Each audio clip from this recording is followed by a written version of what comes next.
Hello बच्चों, देखिए आप लोगों का पूर्वरवा हो गया था रामधारी सिंह दिनकर का। उर्वशी रह गया था तो हमने कहा था उर्वशी जैसे ही टाइम मिलेगा हम इसको पूरा करेंगे। तो आज देखिए जो उर्वशी है इसकी व्याख्या हम आपको इसकी व्याख्या कर रहे हैं। पहले ही बताया था कि उर्वशी और पूर्वरवा में क्या है, कहानी बता दिया था आपको। देखिए इसमें फिर क्या है, पर क्या बोलूं क्या कहूं भ्रांति यह देव भाव, मैं मनो देश की वायु व्यग्र व्याकुल चंचल, अवचेत प्राण की प्रभा चेतना के जल में। ठीक, इसमें देखिए क्या है कि उर्वशी जो है वो चांदनी रात में पुरुरवा से मिलने के लिए आई हैं। उनका एक एक अंग खिले कमल के समान पुलकित हो रहा है। उर्वशी पुरुरवा से प्रणय निवेदन का उत्तर देने के बाद अपना परिचय देती हुई कहती है, यानी पहले वाले में आपने देखा कि पुरुरवा जो है वो उर्वशी के सामने अपने आप को बहुत ही कमज़ोर महसूस करते हैं कि मतलब वो उसके प्रेम पास में बंध जाते हैं। तो इसके बाद उर्वशी जो है वो अपना परिचय देते हुए कहती है कि हे राजन, मैं अपने हृदय की बात तुमसे क्या कहूँ और कैसे कहूँ, पर क्या बोलूँ क्या कहूँ। हे राजन, मैं अपने हृदय की बात तुमसे क्या बोलूँ और क्या कहूँ।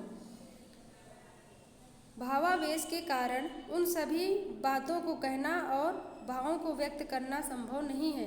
भ्रांत यह देव भाव, यानी ये जो भाव हैं इनको व्यक्त करना संभव नहीं है।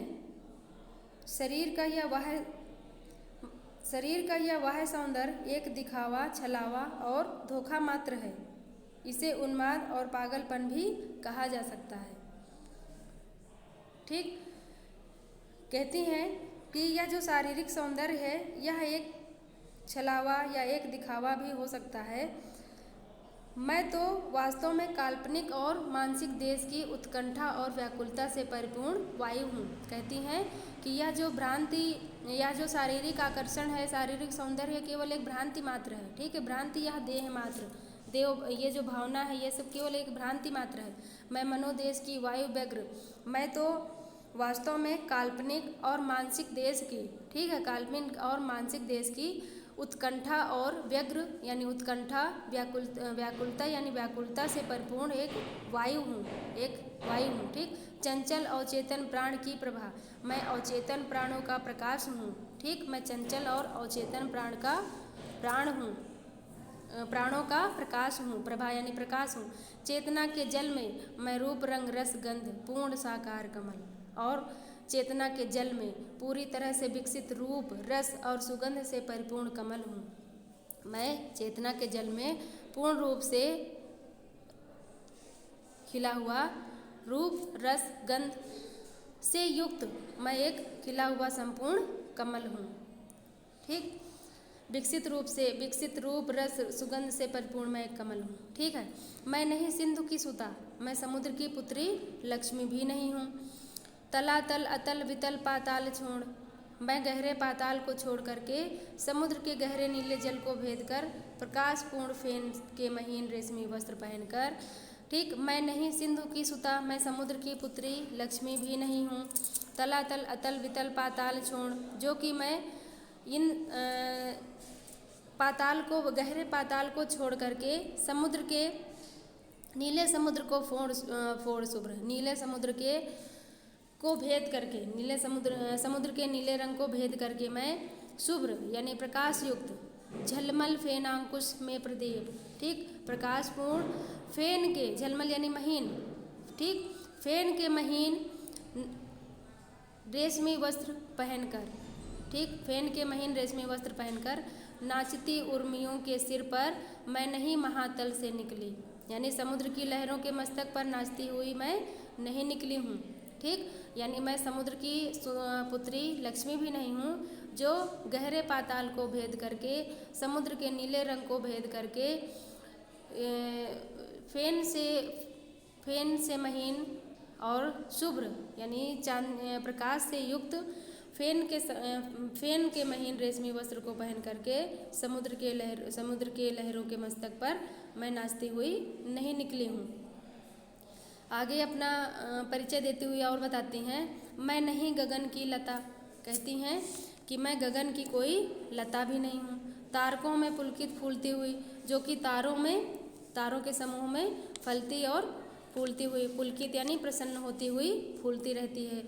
मैं नहीं व्योमपुर की बाला, मैं व्योमपुर की कोई बाला भी नहीं हूँ, यानी आसमान की मैं कोई बाला भी नहीं हूँ, लड़की भी नहीं हूँ। विधु की तनया चंद्रिका संग, पूर्णिमा सिंधु की परमोज्जल आभा तरंग। मैं विधु की तनया अर्थात मैं चंद्रमा की पुत्री भी नहीं हूँ, जो चंद्रिका संग, जो कि चंद्रिकाओं के साथ में, पूर्णिमा सिंधु की परमोज्जल आभा तरंग, जो पूर्णिमा में परम उज्जवल आभा रोशनी से युक्त। मैं नहीं किरण के तारों पर झूलती हुई भू पर उतरी, मैं किरण के तारों पर झूलती हुई जमीन पर नहीं उतरी हूँ। अर्थात मैं विधु की तनया भी नहीं हूँ कि जो चंद्रिकाओं के साथ में पूर्णिमा में सिंधु की परमोज्जल आभा तरंग, यानी समुद्र की जो परम उज्जवल तरंगे होती हैं, प्रकाशयुक्त तरंगे होती हैं, मैं वह भी नहीं हूँ। मैं नहीं किरण के तारों पर झूलती हुई भू पर उतरी, मैं किरण के तारों पर झूलती हुई जमीन पर नहीं उतरी हुई हूँ। आगे देखिए क्या बताती हैं उर्वशी। कहती है पुरवा से कि मैं नाम गोत्र से रहित पुष्प। कहती हैं, हे पुरवा, मैं वह खिलता हुआ पुष्प हूँ जिसका कोई नाम और गोत्र नहीं है। मैं नाम और गोत्र से रहित एक पुष्प हूँ। अंबर में उड़ती हुई मुक्त आनंद शिखा, मैं आकाश में स्वच्छंदतापूर्वक, मुक्त यानी स्वच्छंदतापूर्वक, आज़ाद, ठीक, स्वच्छंदतापूर्वक उड़ती हुई वह आनंद की शिखा हूँ। ठीक, वह आनंद की शिखा हूँ जिसका कोई परिचय अथवा इतिहास नहीं है। इतिवृत्तहीन, इतिवृत्त यानी परिचय और इतिहास, ठीक, जिसका कोई परिचय और इतिहास नहीं है। सौंदर्य चेतना की तरंग, सुर नर किन्नर गंधर्व नहीं, मैं केवल सौंदर्य की चैतन्य लहर के समान हूँ। ठीक, सौंदर्य चेतना की तरंग, मैं केवल सौंदर्य की चैतन्य लहर के समान हूँ। सुर नर किन्नर गंधर्व नहीं, मैं देवता, मनुष्य और किन्नर और गंधर्व जाति की भी नहीं हूँ।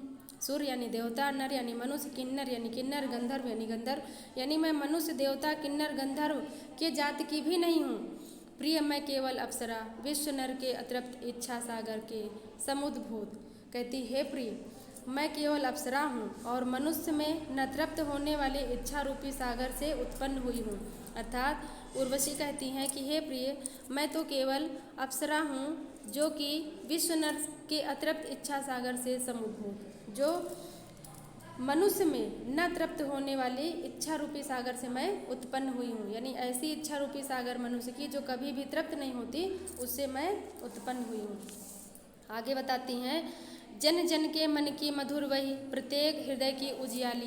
कहती हैं कि जन जन के अर्थात मैं प्रत्येक मनुष्य के हृदय में निरंतर जलने वाली अग्नि की मधुर ज्वाला हूँ। मधुर वही, वही मतलब अग्नि की ज्वाला, मधुर यानी मधुर।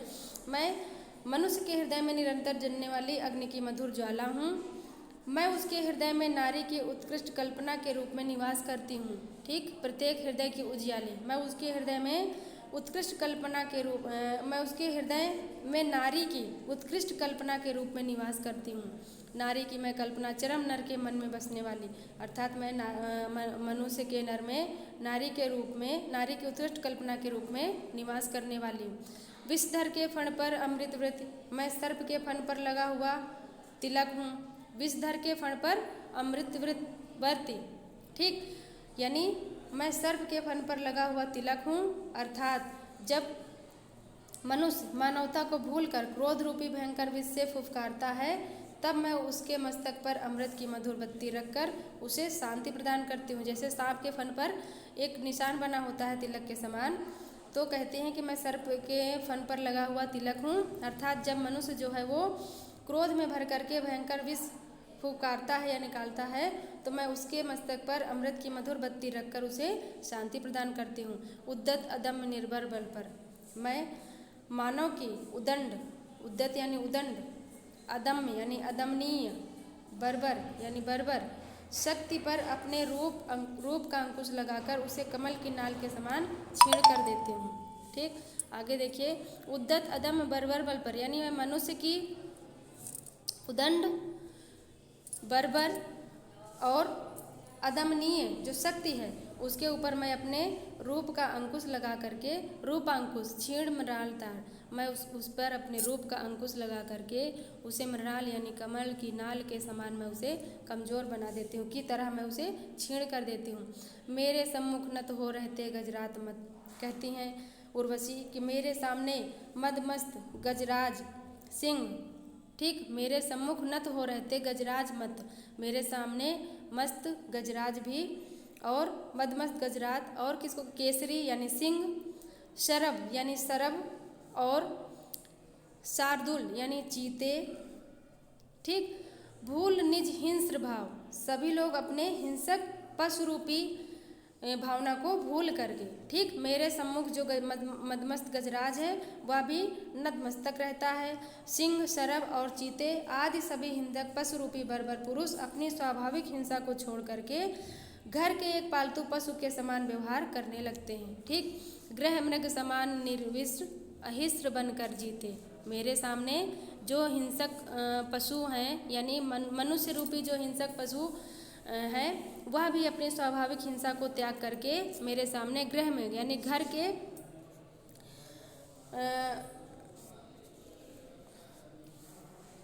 जो हिंसक पशु रूपी बर्बर पुरुष है वो अपनी स्वाभाविक हिंसा को छोड़ करके घर के एक पालतू पशु के समान व्यवहार करने लगते हैं। गृह मृग यानी घर के एक पालतू पशु के समान व्यवहार करने लगते हैं और अपनी स्वाभाविक हिंसा को वो भूल जाते हैं, ठीक।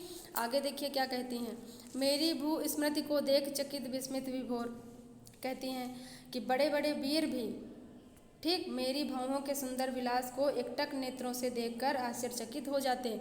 मेरी भू स्मृति को देख चकित विस्मित विभोर सूरमा निमिष खोले अवाक रह जाते, निमिष यानी पलकें अपनी खोले हुए सूरमा अवाक रह जाते। मेरी भू की आकृति को देख करके उसको जो बड़े बड़े सूरमा हैं वो भी उसको देख करके अपलक उसको देखते रहते हैं, टक निहारते रहते हैं और आश्चर्यचकित होकर के उसको देखते हैं। श्लथ हो जाता स्वयं सिजिता का कसाव, और मेरी भौं वक्रता और नेत्र कटाक्ष के समक्ष वीरों के धनुषों की डोरी ढीली पड़ जाती। श्लथ हो जाता स्वयं सिंजिता का कसाव, संसृत करो से धनुष बाण गिर जाते।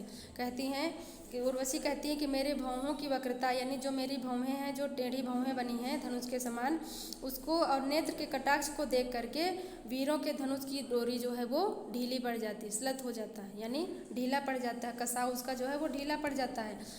तथा संसृत करों से धनुष बाण गिर जाते और उनके कंपित और ढीले हाथों से धनुष बाण स्वयं ही गिर जाते हैं। संसृत यानी ढीले और उनके कंपित कांपते हुए हाथों से और ढीले हाथों से धनुष बाण स्वयं ही गिर जाते हैं। कामनी वही की शिखा मुक्त में अवरुद्ध, कहती हैं आगे देखिए बताती हैं उर्वशी कहती हैं कि मैं नियंत्रण और मर्यादा युक्त,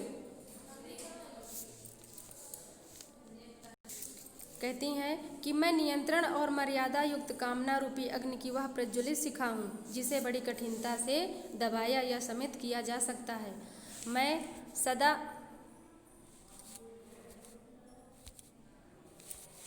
देखिए क्या बताती हैं, कामना वही की शिखा मुक्त में अवरुद्ध, मैं अप्रतिम, मैं दुर्विचार, मैं सदा घूमती फिरती हूँ, ठीक। कहती हैं कि मैं मर्यादा युक्त कामना रूपी अग्नि की वह ऐसी मतलब शिखा हूँ जिसे कि बड़ी कठिनता से दबाया जा सकता है, ठीक। अप्रतिम, मैं दुर्विचार, मैं मतलब मुझे रोकना कठिन है। मैं सदा घूमती फिरती, कहाँ पवनों दोलित वारिद तरंग पर समासीन, कहती है मैं पवन प्रेरित बादलों के पैरों पर बैठकर मैं विशाल आकाश में विचरण करती फिरती हूँ और आकाश के आर पार उड़ते हुए बादलों को अपनी भुजाओं में भर लेती हूँ, ठीक। कहती हैं निहार आवरण में अंबर के आर पार उड़ते मेघों को दौड़ दौड़ बाहुओं में भरती, ठीक। सपनों की प्रतिमाओं का आलिंगन करती, कहती मैं सदा घूमती फिरती, मैं जो है सदा घूमती फिरती रहती हूँ, कहाँ पर पवनोद्दालित वारिद तरंग पर समासीन, मैं पवन प्रेरित बादलों के पैरों पर बैठकर, ठीक, पैरों पर बैठकर मैं सदा घूमती रहती हूँ, सदा घूमती फिरती रहती हूँ। और निहार आवरण के अंबर के आर पार, कहाँ पे घूमती रहती हूँ, इन बादलों के आर पार, ठीक, आकाश में आकाश के आर पार उड़ते हुए क्या करती हूँ मैं, अंबर के आर पार उड़ते मेघों को दौड़ बाहुओं में भरती, मैं इन उड़ते हुए बादलों को अपनी भुजाओं में भर लेती हूँ। ठीक, और क्या कहती हैं, सपनों की प्रतिमाओं का आलिंगन करती, मैं सपनों की प्रतिमाओं का आलिंगन करती हूँ।